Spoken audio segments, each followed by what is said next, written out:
사랑 인사 나누겠습니다. 반갑습니다. 지난주보다 훨씬 더 좋아 보십니다. 이번 여름에도 믿음으로 승리합시다.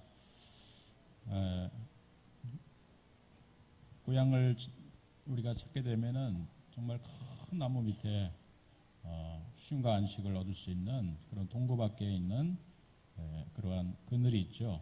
여러분 오늘도 하나님의 주시는 우리에게 주시는 이 교회 안에 말씀이 선포되는 이곳이 우리에게는 참 큰 나무고 우리에게 진정한 그늘이고 또 쉼과 안식의 장소인 줄로 믿습니다. 이 여름에 우리가 여러 가지 사역을 진행하면서 참 이곳에서 새로운 힘과 안식을 얻을 수 있기를 주의 이름으로 다시 한번 축원드리겠습니다. 큰 나무 밑에 그늘 아래서 교회를 다니는 우리 할머니들이 쭉 모여서 자식 자랑을 하는 거예요. 우리 자식은 교회에서 전도사님이야. 그래서 사람들에게 막 존경도 받고 그래. 두 번째 할머니가 우리 아들은 부목사님이야. 찬양도 얼마나 잘하는지 못해. 얼마나 잘하는지 그러면 자랑합니다. 세 번째 아들이 이제 세 번째 아들을 둔 엄마가 자랑을 해야 되는데 사실은 그 마을의 바보예요. 자랑할 게 없어요. 그래서 뭐라고 하냐면 사람들이 우리 아들을 뭐라고 그러는지 알아? 우리 아들 볼 때마다 오 마이 갓. 여러분 이 큰 나무 밑 참 그것은 우리의 고향에 가면은 안식을 얻을 수 있는데 제가 산림청의 통계를 보니까 이 큰 나무 한 그루가 사람 네 사람의 숨을 쉴 수 있는 그러한 필요한 산소를 공급한다고 합니다. 그래서 한 50년간 나무가 자랄 경우 한 그루의 나무에서 돈으로 환산하면 약 3,400만 원에 해당하는 산소를 생산해내고 또 3,900만 원어치에 해당하는 물을 재생산하게 되고 또 6,700만 원어치에 해당하는 대기 오염 물질을 제거한다고 합니다. 이건 제가 낸 게 아니라 산림청의 통계예요. 그래서 도시의 특별히 나무는 이 농촌 산촌 지역의 나무보다 한 5배에서 10배 정도 이산화탄소를 감소시키는 이런 환경적인 효과가 있다고 합니다. 참 나무 한 그릇의 효과가 얼마나 큰지 알 수 있겠죠. 자, 이제 오늘 우리는 상수리 나무 아래에서 만나 하나님이라는 제목으로 함께 말씀을 나누고자 합니다. 여러분 사실을 우리나라에는 이 상수리 나무 이것은 이제 도토리 나무 또 우리가 다른 의미에서 참나무로 알려져 있습니다. 이게 진짜 나무다 그래서 참나무라는 거예요. 왜냐하면은 이 나무가요 땔감으로도 좋고요 또 가을이 되면은 도토리를 맺어가지고 참 우리 가운데 저도 좋아하는 도토리 묵을 쓰기도 하고요. 참 얼마나 나무가 좋습니까? 여러분 가족들하고 함께 어디 캠핑 가가지고요 고기를 구워 먹으면 이 참나무에다가 숯에다가 구워 먹으면은 향도 나고 얼마나 맛있습니까? 그래서 우리나라 이름은 참나무입니다. 근데 이 도토리나무 일명 참나무는요 종류가 여러 가지 있는데 6가지 종류로 크게 분류할 수 있다는 겁니다. 첫 번째는 상수리나무, 두 번째는 굴참나무, 또 셋째 신갈나무, 또 떡갈나무, 또 갈참나무, 졸참나무 이렇게 6가지를 분류한다는 겁니다. 그러니까 우리가 똑같은 도토리나무, 똑같은 참나무라도요 이렇게 6가지 우리나라에서 종류가 있다는 것입니다. 근데 참 놀라운 사실은요 이스라엘 땅에 가보면은 이스라엘 이 마을 안에 뭐 우리처럼 이렇게 산이 많은 동네가 아니기 때문에 마을에 가면은 어디나 사실은 나무가 있는데 많은 것은 감람나무 같은 것이고요. 그 다음에 많은 것이 바로 뭐냐면은 이 도토리나무, 상수리나무로 알려져 있는 나무인 것입니다. 이 상수리나무 우리는 그것을 진짜 나무에서 참나무로 불려지고 있지만은 이스라엘 백성들에게는 이 상수리 나무를 어떻게 다른 이름으로 부르냐면은 히브리 말 옐론이라고 하는 이 뜻은 강하다 이런 뜻인데 강한 나무라고 하는 별명을 가지고 있는 것입니다. 그러니까 이스라엘 나라에서는 이 상수리 나무를 보면은 강한 나무다 그렇게 이제 생각하고 있는 겁니다. 그럴 만한 이유가 있죠. 참 이 나무가 아주 튼튼합니다. 잘 부러지도 않고요. 가을에는 또 상수리 열매도 맺는 이 나무를 그들이 이제 특별히 강한 나무라고 칭한 그런 이유가 있었던 것입니다. 이제 오늘 우리가 성경을 보다 보면은 이 상수리 나무, 이 도토리 나무, 우리로 말하면 참나무에 대한 그러한 성경 말씀이 무려 성경에서는 31번이나 등장하고 있다는 거예요. 여러분 참 그것도 이 성경 안에서 아주 중요한 그런 하나님의 계시가 임할 때, 하나님의 말씀이 임하고 하나님의 택함 받은 백성을 만나 주실 때 특별히 이 상수리 나무 아래서 하나님께서 만나신 장면들이 등장하고 있다는 사실입니다. 믿음의 조상이라고 말하는 아브라함이 여러분 최초에 어디서 하나님을 만났는지를 우리가 보게 되면은 하나님의 약속의 말씀을 따라서 그들이 이 아브라함과 그의 가족 식솔들이 가나안 땅에 이제 들어오게 됩니다. 그런데 이게 가나안 땅에 들어와서 하나님의 지시할 구체적인 그 땅을 어느 것인가 하나님의 인도를 받을 때 창세기 12장 6절에 보면은 이렇게 아브라함이 하나님의 인도를 구체적으로 받는 장면이 등장하고 있어요. 제가 한번 읽어보면 여러분 자막을 참고해 주시기 바랍니다. 창세기 12장 6절의 말씀입니다. 제가 읽습니다. 아브라함이 그 땅을 지나 세겜 땅 모래 상수리 나무에 이르니 그때 가나안 사람이 그 땅에 거주하였더라. 자, 가나안 땅에 들어왔는데 그 가나안 땅 어느 곳이 정말 하나님의 인도하심을 받는 곳인가 할 때 하나님은 세겜 땅으로 들어왔어요. 세겜 땅은 우리로 말한다면은 우리 인천 정도에 해당하는 큰 땅이고요.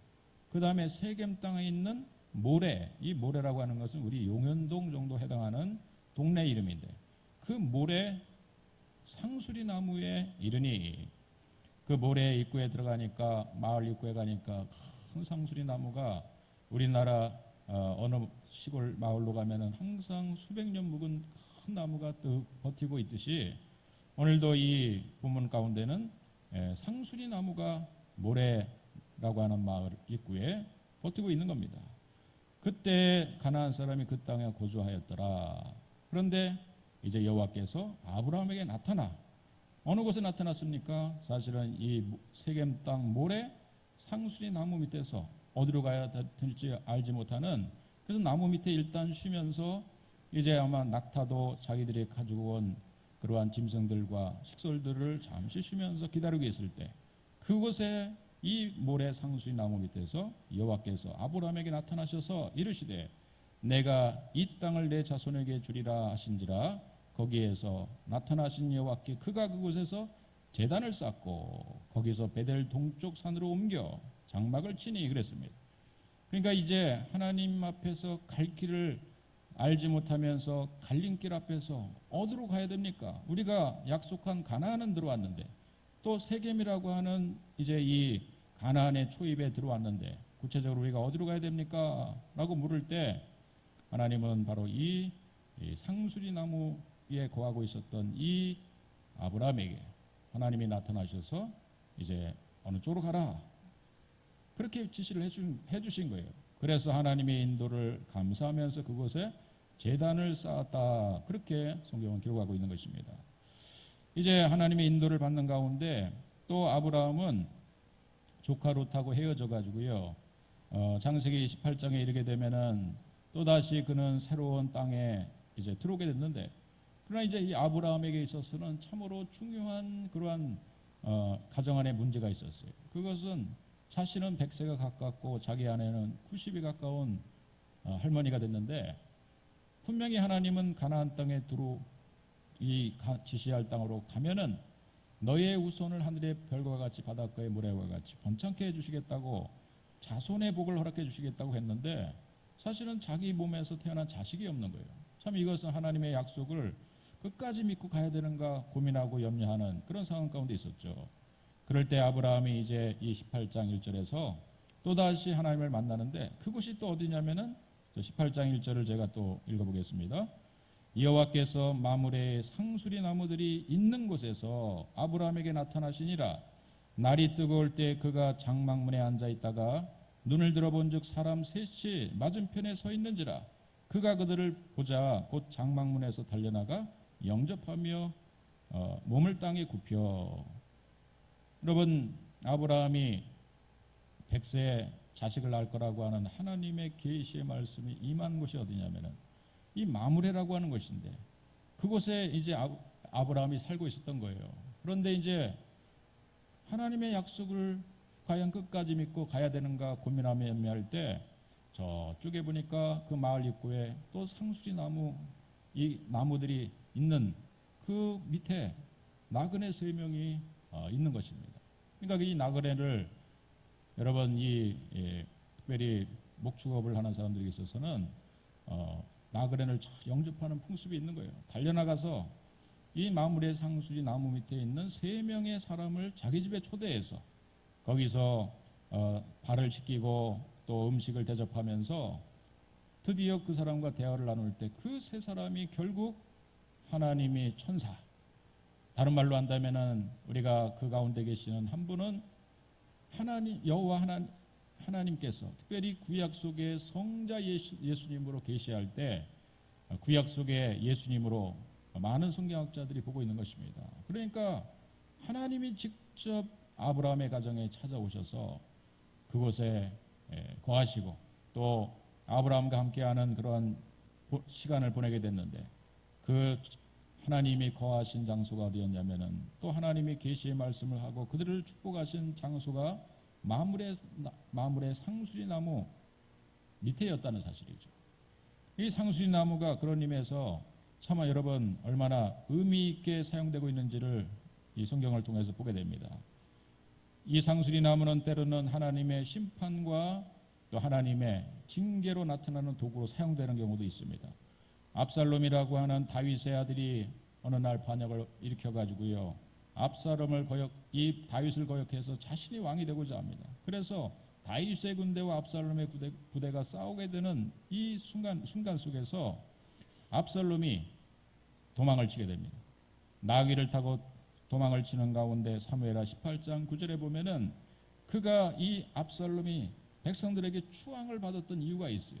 아주 건장하고 잘생겼을 뿐만 아니라 머리카락이 얼마나 정말 휘날리고 머리카락이 많은지, 이 머리카락, 키도 큰데다가 머리카락까지 그냥 아주 휘날리는 이러한 장수였기 때문에 사람들이 그의 모습을 보고 저 사람이 진짜 왕감이다 그러면서 다윗을 거역해서 압살롬이 왕이 되는 것을 또 추종하는 세력들이 있었다는 사실이죠.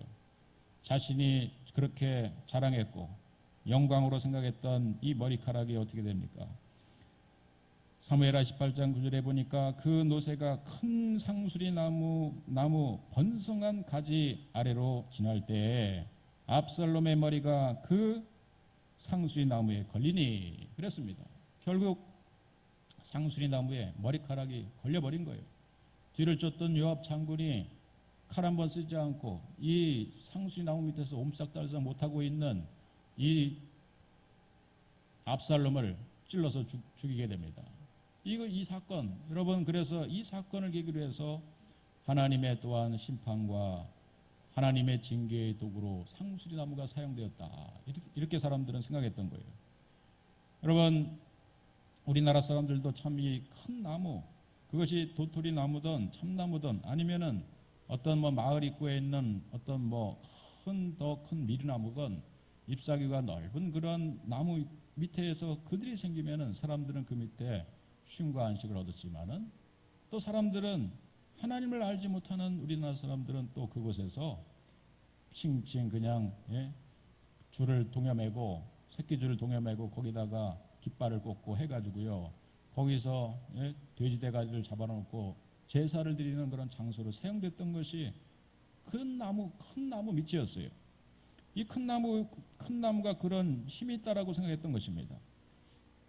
역시 이스라엘 백성들에게 있어서 이 큰 나무, 특별히 이 상수리 나무가 가지고 있는 바로 그러한 어떠한 힘, 또 보호, 장수, 또 영광, 또 그의 듬직한 줄기를 통해서 나타나는 능력, 용기, 영예, 이런 표시로서 사실은 이 상수리 나무가 이제 사용되게 되는데, 하나님을 경외하며 하나님을 사랑하고 하나님의 도움을 받아서 이스라엘 백성들이 지금 구원함을 받아서 이 가나안 땅에 도착했는데, 나중에는 그 가나안 땅에서 그들이 마을 입구에 있는 이 상수리 나무 밑에서 그들이 하나님을 잃어버리고 우상을 숭배하는 일들이 벌어지게 된 거예요.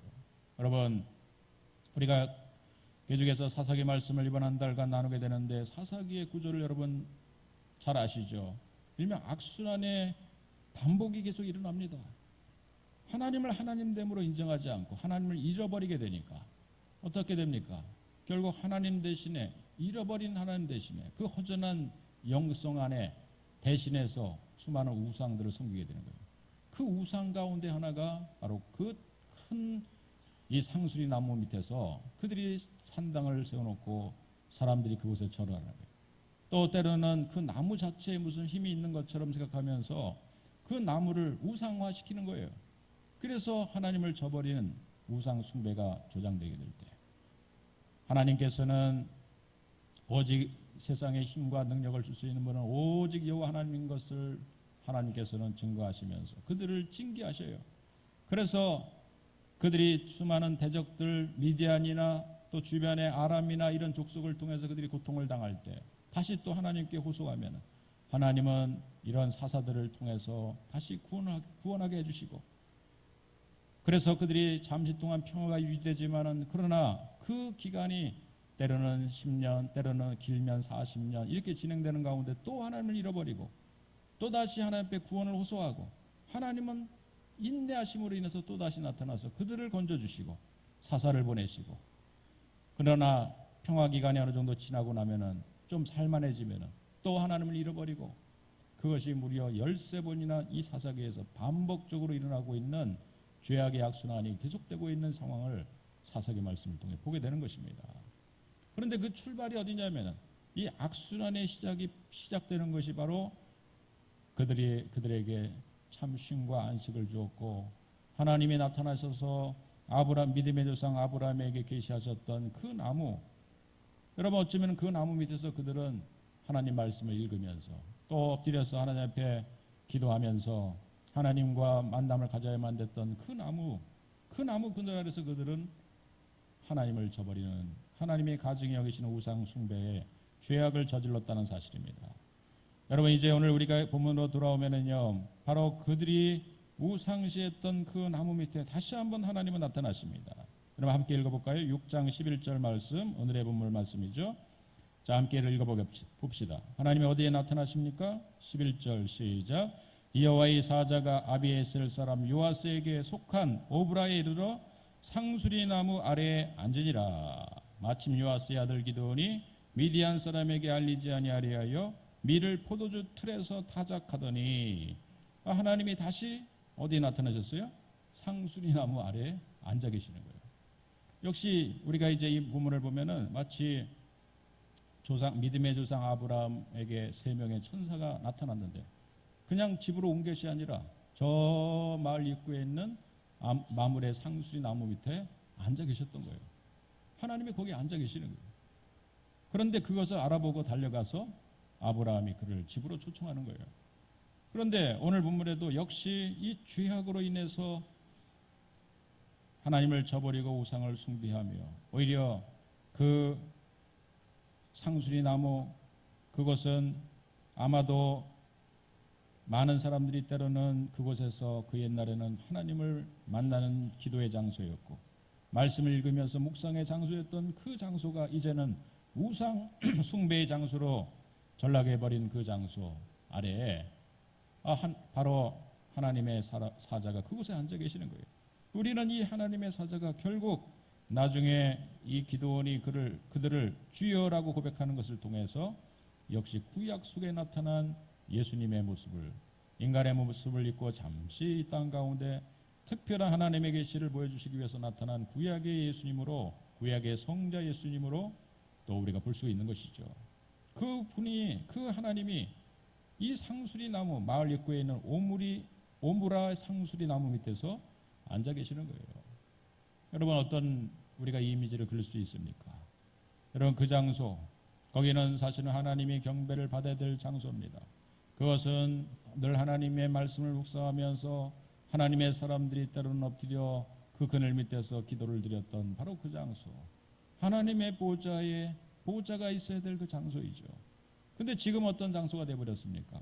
그것은 정말 울긋불긋한 그러한 제단을 만들어 놓고요, 우상 숭배를 조장하고 있는 그 장소. 그래서 마치 하나님이 이곳은 우상이 제사를 받아야 될 것이 아니라 이것은 바로 내가 머물러야 될 곳이다, 내가 영광을 받아야 될 것이다, 그러면서 그 자리를 다 치워버리고 그 자리에 그냥 정말 앉아 계시는, 그 자리에서 근엄하게 앉아 계시는 하나님을 우리가 볼 수 있다는 사실이죠. 여러분, 정말 우리 가운데 영광을 받아야 될 우리 마음 안에 처소들이 있죠. 우리 마음의 거소가 성령이 거하는 성전이라고 했는데, 때는 우리가 세상의 수많은 물질주의 가치관, 세상의 성공주의 가치관 속에서 우리 안에 있는 보좌에 하나님을 앉혀야 드려야 되는데, 우리 마음의 중심의 주인은 하나님이신데 그 하나님을 우리가 어느 순간 슬쩍 내려놓고요, 거기다 내 마음의 돈을 우상으로 섬겨놓고, 내 마음에 여러분 세상의 성공 가치주의를 내 마음의 우상으로 섬겨놓고 모시고 있지는 않습니까? 여러분, 오늘 하나님께서 이 말씀을 우리에게 다시 들려주는 순간에 우리에게 다시 찾아오셔서 내 마음의 보좌 위에 하나님이 앉아 계시기를 원하시고 있다는 사실이에요. 여러분, 그 주님을 만날 수 있는 저와 여러분들 되기를 주님으로 축원드리겠습니다. 이 교회도 마찬가지가 아니겠습니까? 참 이 한국 교회는 영광스러운 하나님의 보좌가 있는 곳, 하나님의 영광을 받으신 곳이 아니겠어요? 그러나 어느 순간에 교회가 교권주의로, 또 때로는 한 교회 목회자가 때로는 영광을 받아가지고요, 하나님의 보좌 대신 사람이 왕 노릇하는 그런 곳이 되어버렸다면, 그렇기 때문에 여러분, 하나님께서는 이 한국교회를 또한 치시고 징계하시고, 때로는 동성애라든지 이런 문제들이요, 사실은 이 시대의 미디안이죠. 이 시대에 대적하는 수많은 우리의 영혼과 생각을 좀먹는 그러한 도전하는 외세들이죠. 우리의 교회 안에서도요, 오직 하나님께 영광을 올려드리고 하나님만이 이 보좌의 중심에 앉혀드릴 수 있는 우리 푸른교회 성도들이 되어야 될 줄로 믿습니다. 할렐루야. 오늘 하나님은 바로 그 상수리 나무 아래에 앉으니라. 상수리 나무 앉아 계시는 거예요. 이 자리는 내 자리다 그러시면서요. 여러분, 오늘 이 상수리 나무 밑에서 이제 오늘 기도원이라고 하는 한 사람이 그 상수리 나무 밑에 있는 하나님을 만나게 됩니다. 자, 그 과정이 어떻습니까?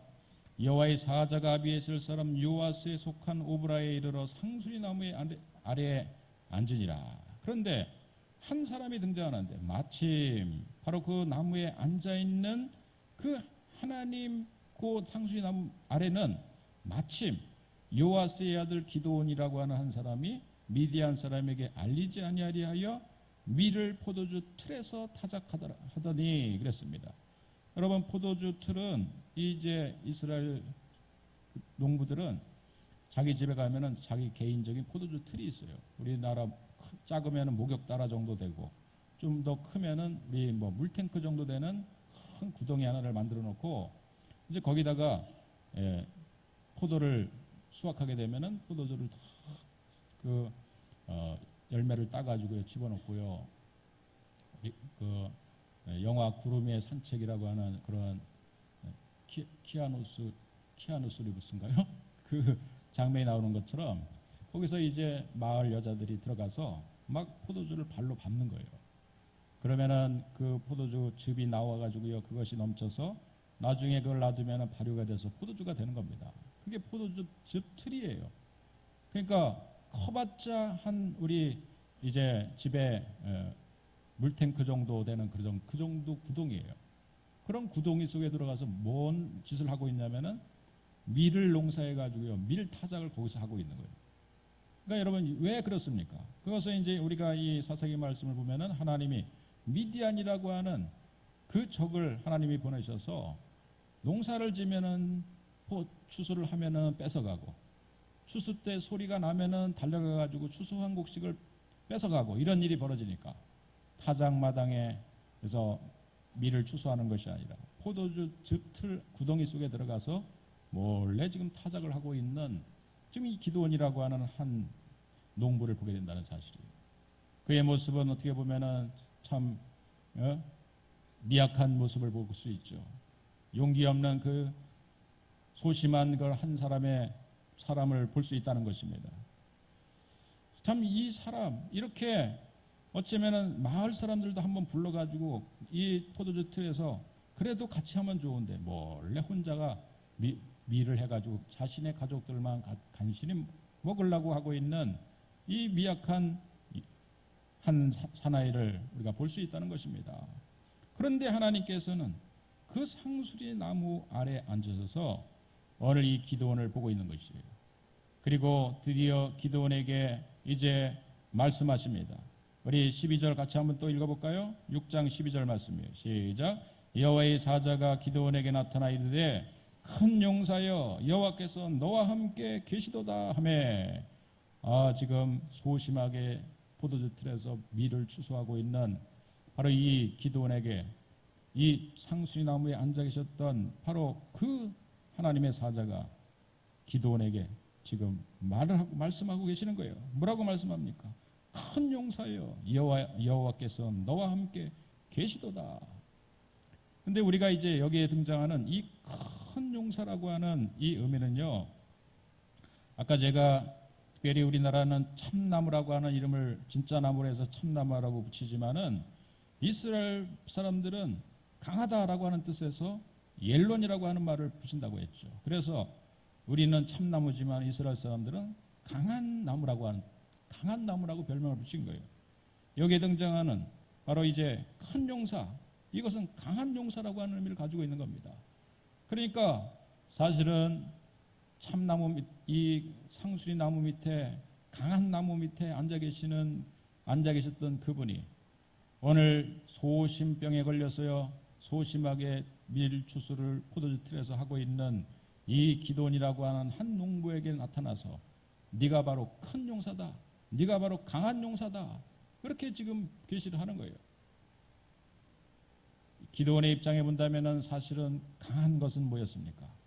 강한 것은 그동안 자신의 동네 사람들이 이스라엘 백성들이 강하다고 생각해서 저 참나무 밑에 상수리 나무 밑에 가가지고 거기서 우상을 숭배하면서 그 참나무의 힘, 그 강한 나무의 힘을 빌기 위해서 우상을 숭배하고 조장했던 그 나무.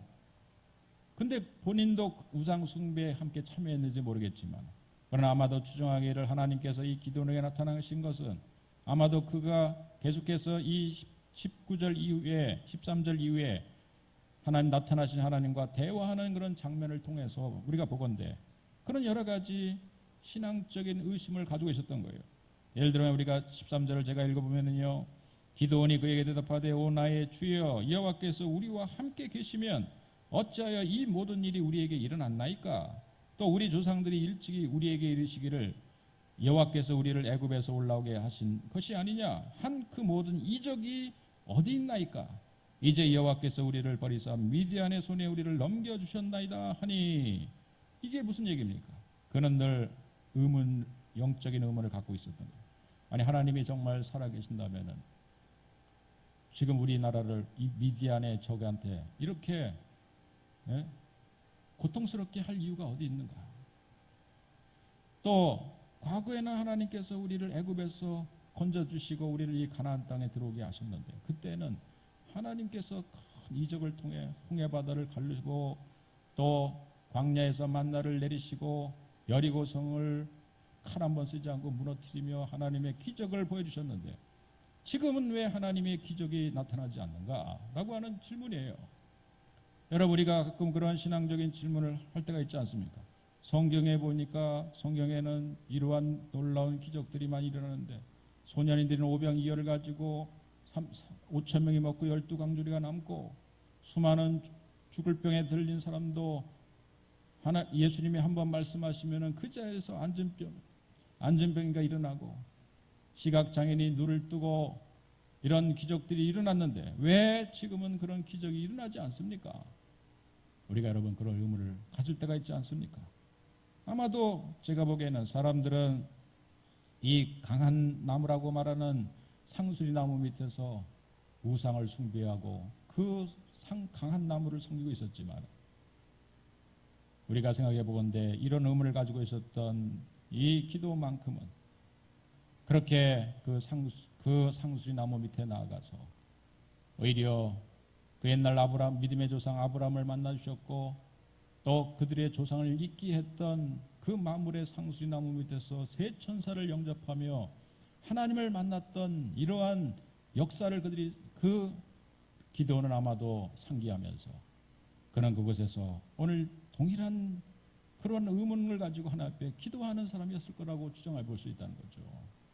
그러니까 하나님이 막상 나타나니까 그러한 질문을 쉽지 않고 지금 내뱉을 수 있었다는 사실이죠. 여러분, 이 세상에서 수많은 자들이 다 하나님의 오늘도 살아계심의 역사를 잃어버리고 오늘도 하나님의 경배를 받기보다는 눈에 보이는 자기 마음의 우상을 만들어서 섬기고 있는 이 세상 사람들 앞에서 그런 세상 속에서 우리는 오늘 기도원과 같이 정말 신앙적인 어떤 마음의 의심을 우리가 갖고 품고 비록 살아가더라도 여러분 그런 가운데 우리는 그런 신앙적인 고민과 염려를 우리가 오늘 하고 있다면은 오늘도 여러분 여전히 우리는 하나님의 백성이고 또 하나님께서 나타날 준비를 하고 있는 정말 하나님의 사람인 것을 믿으시기를 주의 이름으로 축원드리겠습니다. 우리가 그런 고민을 여러분 하는 것입니까? 우리가 큐티라고 하는 것은 무엇입니까? 우리가 가지고 있는 이 사랑방 책자를 통해서 한 장 한 장 성경 말씀을 본문 말씀을 묵상하면서 성경에 일어났던 역사가 오늘 우리에게도 일어날 수 있는가? 이런 성경에 일어났던 사건이 오늘 우리가 다시 재현될 수 있는가? 의문을 갖기도 하고 의심을 품기도 해요. 또 때로는 우리가 그런 마음하면서 우리가 좌절하고 낭망할 수도 있어요. 그럼에도 불구하고 여러분 우리가 이 하나님의 말씀을 붙들고 씨름하는 가운데 마치 야복 강가에서 씨름을 어떤 나타난 사람하고 밤새도록 씨름을 했어요. 그런데 그 씨름을 밤새도록 하고 새벽이 돼서 보니까요. 그 씨름한 사람이 다른 사람이 아닌 바로 하나님의 사자예요. 구약에 역시 나타나신 구약의 성자 예수님이셨어요. 그는 그 예수님을 붙들고 밤새도록 씨름했던 거예요. 비록 한도뼈가 골절되는 그런 아픔을 겪었지만은 그러나 야곱이 그 순간 이스라엘로 성화될 수 있었던 놀라운 사건은 야복강가에서 주님과 붙들고 씨름했던 그 사건이었다는 사실이죠. 오늘 저와 여러분들이 이 상수리 나무 밑으로 다시 여러분 그 그늘 밑으로 여러분들이 자리를 옮겨가기를 주의 이름으로 축원드리겠습니다. 그것은 우리에게 쉼과 안식을 줄 수 있는 곳일 뿐만 아니라 사실은 하나님의 백성들은 여러분 이 여름을 어떻게 보내야 됩니까?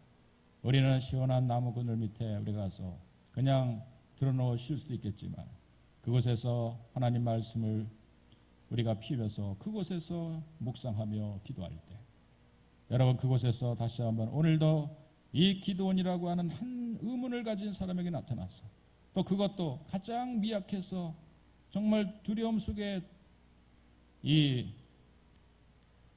사로잡혀서 코드즈틀에서 밀을 추수하고 있는 이 보잘것없는 한 농부에게도 오늘 하나님이 나타나셨다면 하나님의 말씀을 통해서 여러분과 함께 해주시는 은혜를 여러분에게 주시기 위해서 오늘도 주님은 우리의 묵상의 연장 가운데 나타나 주실 줄로 분명히 믿습니다. 오늘 그것이 우리에게 나타나신 장소가 이 상수리 나무라고 하는 곳이었어요. 여러분 사실은 이렇게 연약한 사람들을 만나주시는 하나님의 역사가 우리에게 신약에서도 계속 진행되지 않습니까?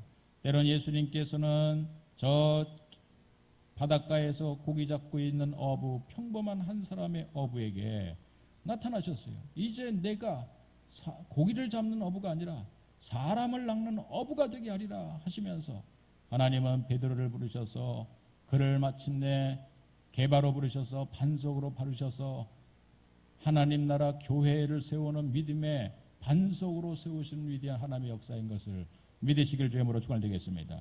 오늘 이 미약한 사람이지만 하나님은 이미 이 기도원이라고 하는 사람의 미래와 행할 일들을 미리 보고 계시는 거예요. 그래서 이 기도원은 지금은 미약하지만 이미 하나님은 그 미래를 보시고 미래에 행할 일을 보시고 너는 큰 용사다. 네가 거목이다. 네가 큰 나무다. 그러면서 하나님은 큰 용사라고 지칭시켜 주시고 또 여호와께서 너와 함께 계시도다. 항상 너와 함께다라고 하는 임마누엘의 약속을 해주고 있는 거예요. 정말 여러분 기도원이 그렇게 됐습니까? 우리가 이제 사사기 말씀을 나눈 가운데 특별히 이제 삼손의 이야기에 더불어서 가장 많은 장을 할애하는 것이 이 기드온과 관련된 말씀이에요. 이 한 농부였던 소심병에 걸려서 포도주 틀에서 밀을 추수하고 있었던 이 기드온을 부르셔서 하나님이 행하신 일들을 우리가 여러분 사사기 말씀을 통해서 보기를 주의 이름으로 축원드리겠습니다. 그냥 여러분 미디안의 적을 어떻게 무찔렀어요? 300용사를 데리고 들어가서요 항아리에다가 횃불을 켜가지고 들어가면서 밤중에 막 항아리를 막 깨고 그러니까 이 미디안의 적들이 밤에 잠을 자다가 항아리가 한꺼번에 300개 이상이 막 깨지는 소리를 듣고 막 전차 부대가 막 몰려오는 줄 알고 혼비백산해가지고 수만의 적이 우리를 죽이기 위해서 쳐들어오는구나 하면서 야밤도주해가지고요 한 번도 칼을 쓰지 않고 창을 쓰지 않고 미디안의 적을 무찔렀던 아주 놀라운 전쟁사가 오늘 여러분 이 사사기 말씀에 기록되어 있는 줄로 믿습니다. 그것만 볼 것이 아니라 사실은 오늘 더 중요한 것은 이 기드온이 하나님을 만나는 이 장소를 이 상황을 우리가 더 주목하는 것이 필요할 줄 알아요. 연약한 자를 들어 약한 자를 들어 강하게 하시는 하나님의 역사를 이 사사기에 등장하는 모든 사사들은 다 미약하고 연약한 자들이에요. 농부였고 또 목동이었고 또 때로는 연약한 여자였고 그렇지만 하나님께서 그를 들어 쓰시니까 적들을 물리치시고 마침내 승리를 거두고 이스라엘 백성들에게 평화를 주게 만드셨던 하나님의 역사. 오늘 여러분 다시 한번 이 사사기의 말씀 속에서 우리가 연약한 자지만 하나님의 부름 앞에 응답하는 모든 자들은 강한 용사다. 너는 큰 용사다. 여러분 그렇게 주의 음성을 나에게 들려줄 수 있기를 주의 이름으로 축원드리겠습니다. 옆에 사람하고 얘기 나눠볼까요? 당신이 큰 용사입니다. 당신이 큰일 할 사람입니다. 당신이 큰일 낼 사람입니다. 우리가 바로 큰 용사인 거예요. 저는 그렇게 생각합니다. 비록 주일학교 선생님들이요 우리 아이들을 데리고 지하실에서 이제 땀 뻘뻘 흘리면서 성경학교도 하고 그럴 텐데 여러분 그 일이 얼마나 큰 일인지 여러분 생각해 보셨습니까? 우리 한국교회 위기는 사실은 우리가 일명 말하는 베이비붐 1차 베이비붐 시대, 베이비붐 2차 베이비붐 시대가 있었어요. 그때는 애를 한마디로 말하면 많이 낳는 시기가 있어가지고 그 시기에 태어난 사람이 제가 막차를 탄 사람인데 386 시대의 한 사람인데 그 사람들이 그때 애들이 많으니까 교회에도 사람이 많았어요. 그래서 그때 주일학교가 굉장히 컸어요. 그래서 저도 주일학교 가가지고 처음으로 복음을 듣고 그리고 나서 제가 미션 스쿨을 다니면서 목사까지 됐어요. 제가 이제 386 세대에 막차를 탄 사람인데 그런데 이제 그 세대 사람들이 1차 베이붐, 2차 베이붐 시대 사람들이 지금 이 자리에 있는 우리 기성세대 사람들인 거예요. 그래서 이 기성세대 지금의 한국교회의 대형교회나 또 우리가 때로는 저 청라지구나 이런 지구에서 교회가 크게 세워지면은 아직도 사람들이 몰려와요. 근데 그 사람들은 결국 교회 다니던 사람이 와요. 불신자가 교회 다니는 확률은 정말 가물에 콩나듯이 와요. 다 그 사람들이 이렇게 저렇게 신도시로 오면서 인구가 유입돼 가지고 교회 예배당을 채우고 있는 거예요. 그런데 놀라운 사실은 우리가 착시 효과라는 거예요. 그게. 야, 아직도 교회를 세우면 교회가 사람들이 이렇게 오니까 그래도 우리 한국교회는 큰 교회 가운데는 아직도 사람들이 많으니까 희망이 있는 것처럼 착각해요. 그러나 그 사람들이 아까 말씀드린 1차 베이붐, 2차 베이붐 시대를 살던 사람들이 교회를 다니면서 지금의 기성교회를 차지하고 있다는 사실. 그 사람들이 11조를 내고 그 사람이 교회를 세우면서 교회 예배당을 세우면서 한국교회를 지탱하고 있는 사람들이에요. 근데 문제는 뭐냐? 앞으로 10년 후 그 사람들이 점점 저도 어느 순간에 나이를 먹어서 60이 될 거고 70이 될 거예요. 10년 후면 10년 후면 65세가 되네요. 벌써 할아버지가 되는 겁니다. 그러면 제가 여러분들이 만약에 65세가 되면 어디 가서 돈을 벌어서 11조를 낼 수 있겠습니까? 이거는 우리 교회는 그래도 젊은 성도들이 많아서 괜찮은데 이미 노령화되고 있는 많은 교회들은 이제 벌써 50대가 60대가 되고 60대가 70대가 돼서 교회는 노인들이 많은 그러한 예배당이 되고 있어요. 점점 교회를 유지할 수 있는 11조를 낼 수 있는 사람들이 줄어드는 거예요. 그런데 문제는 뭐냐면 밑에서 올라오는 사람들이 많으면은 그 자리를 채울 수 있는데 제가 늘 이 자리에서 수백 번, 골백 번 제가 얘기했듯이 한국교회는 역삼각형의 구조를 가져요. 어른들은 지금 50대, 60대는 지금 위에는 꽉 차 있는데 밑에는 점점 역삼각형으로 점점 내려가면서 살수록 교인 4천 명이 나오는 그런 여러분 제가 있었던 부목사를 했던 교회에서도 중고등부가 80명, 70명 나오면 많이 나온다는 겁니다. 작년은 4천 명인데 중고등부는 80명밖에 안 되고 이게 당장 나타나는 한국교회 10년 후의 모습이에요. 그 사람들이 다 천국 가고 나중에 11조를 묻는 노인들이 되고 나면은 그 지금 80명의 중고등부가 올라가 가지고요. 그 자리를 차지하고 그들이 11조를 내서 교회를 유지해야 되는데 그럴 수 있겠습니까? 교회 우리 한국교회 10년 후는 어떻게 될지 장담을 못하는 거예요. 여러분 이게 한국교회 현실입니다. 현실. 그런데 우리는 다음 세대에 대한 관심이 없어요. 우리가 관심을 가지면서 17년 동안 그렇게 다음 세대에 대한 관심을 갖고 함께 하자고 하지만은 역시 우리 교회도요 1대1 정도만 유지합니다. 어른들과 우리 청년들 이하의 숫자가 간신히 1대1 정도 한 10평 정도의 상황을 유지하고 있지. 우리 다음 세대에 대한 상황을 여러분 그래도 우리 교회는 10년 후에도 비슷한 상황이 될 거예요. 그런데 한국교회는요 10년 후면은 엄청난 인구 절벽을 통해서 생겨진 그 없는 그런 아이들이 이제 기성세대가 되고 나면은 교회는 한국교회는 급속하게 무너질 거예요. 이게 영국교회의 모습이었고 미국교회의 모습이었어요. 우리 교회가 또 그렇게 닥칠 수 있다는 겁니다. 여러분 이 지역에서만큼은 우리 푸른교회가 삼각형의 구조를 가져야 되는 거예요. 어른들이 100명, 200명이면 밑에 있는 중고등부는 반드시 100명이 넘어야 되고 유초등부는 200명이 넘어야 되는 거예요. 여러분 이렇게 되기를 주님으로 축원드리겠습니다. 이게 여러분 산술적으로 아주 쉽게 나올 수 있는 우리의 계산이에요. 그러기 위해서 지금부터 우리가 노력하는 그런 노력보다도 2배, 3배의 에너지를 사실은 다음 세대에 투자를 해야 되는데 그러나 그렇게 되지 못하고 있는 우리의 모습을 봅니다. 우리의 마음 안에서 그렇게 식어진 우리의 모습을 보게 돼요. 될 대로 되라지 뭐 내 교회인가 네 교회지 목사님 교회지 이렇게 생각하죠. 따라해봐요. 내 교회다. 푸른 교회는 내 교회다. 나의 교회다. 그렇게 생각한다면은 여러분 이번 여름을 우리가 사역을 하면서 그냥 쉬지 말고요.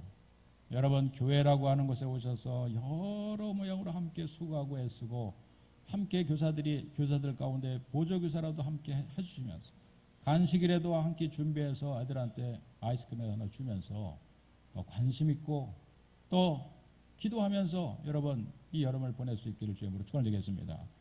여러분 이것이 우리의 상수리 나무인 거예요. 이 시대의 교회는 바로 상수리 나무인 것입니다. 여러분 오늘도 하나님이 어디 계시는가 하나님을 만나기 위해서 여러분 안타깝게 생각하신다면 오늘도 하나님의 역사를 경험하고 하나님의 계시를 받기를 원하신다면 하나님은 어디 앉아 계시는가? 하나님은 여전히 상수리 나무 밑에 앉아 계셨던 거예요. 성경의 역사를 보니까 신약에 와서 예수님이 내가 만났다라고 빌립이 제자가 얘기하니까 그의 동료였던 나다나엘이 나사렛에서 과연 선한 것이 날 수 있겠느냐 그러면서 간신히 끌려와서 예수님을 보니까 예수님이 그를 보자마자 한마디로 하셨어요. 바로 내가 무화과 나무 밑에 있을 때 내가 너를 보았노라. 나무 밑에 있었던 이 나다나엘을 예수님은 기다리고 있었다는 사실이에요. 여러분 어디서 우리가 하나님을 뵐 수 있겠으며 어디서 우리 주님을 만날 수 있겠습니까? 이 여름은 우리가 어디 가서 진정한 쉼과 안식을 얻을 수 있겠습니까? 큰 나무는 다른 것이 아니라 바로 이 교회이죠. 예수님의 십자가 달리셔서 죽으신 이 나무, 그 나무 그늘 아래, 십자가 나무 그늘 아래 여러분들이 오늘도 이곳에 오셔서 참신과 안식을 누리시기를 주님으로 축원드리겠습니다. 또 이곳에 모여들어서 그 나무 밑에서 우리가 성경학교를 치르고 있는 우리 주일학교 아이들을 참 그곳에서 주님을 만나는, 하나님을 만나는 경험을 해야 되겠죠. 그래서 그 안에서 믿음의 조상 아브라함이 나오고 그 안에서 오늘 기도원과 같은 큰 용사가 나와서 이 한국교회를 책임지고 우리 교회를 책임지는 정말 하나님의 큰 일꾼들이 이번 성경학교를 통해서 있어지기를 주님으로 축원드리겠습니다. 함께 기도합시다. 주여, 이번 여름의 사역을 주 앞에 맡깁니다. 또 우리가 다시 한번 이 여름을 7월 8월의 계절을 보낼 때 내가 어디서 참은 쉼과 안식을 얻을 수 있겠습니까? 우리가 큰 나무 밑인 이 교회에 와서 하나님 말씀을 묵상하고 때로는 우리가 이곳에 와서 때로는 우리가 큐티를 하면서 또 사랑방 식구들끼리 또 때로는 모여서 말씀을 나눌 때 그곳에 하나님의 계시가 임하시고 하나님의 은혜가 임하고 나에게 새로운 힘을 주시고 하나님을 만나는 체험과 경험이 있게 달라고 우리 잠시 한번 맡기면서 1분간 함께 기도합시다. 주여, 오늘도 우리 푸른교회 성도들이 주 앞에 나왔습니다. 하나님의 아버지 만나는 참 경험과 하나님을 만나는 참 안식을 누릴 수 있는 장소가 바로 이곳의 교회인 줄로 믿습니다. 하나님이여 도와주옵소서. 하나님 역사하여 주시옵소서. 이곳이 하나님을 만날 수 있는 참 안식의 장소 되게 하여 주시옵소서. 하나님을 경험할 수 있는 장소가 되게 하여 주시옵소서. 우리 푸른교회 여름성경학교 수련회를 진행하면서 아버지 모여든 모든 학생들이 상수리 나무 밑에 있는 하나님을 만날 수 있도록 도와주시고 저 무화과 나무 밑에 나다나리 되게 해주셔서 하나님을 만난 이후에 아버지 하나님 그가 이 나라 조국 나라를 이 한국교회를 책임질 수 있는 큰 용사로 강한 용사로 주여 사용되게 하여 주옵소서. 주여, 무더운 여름을 보내게 됩니다. 우리가 참신과 안식을 보낼 수 있는 이 큰 나무는 바로 우리의 교회인 줄로 믿습니다. 하나님 말씀이 있고 하나님을 만날 수 있는 이곳에 와서 우리가 하나님 말씀을 듣게 하시고 하나님을 진정으로 만날 수 있는 그런 시간들이 이 여름에 있게 하여 주옵소서.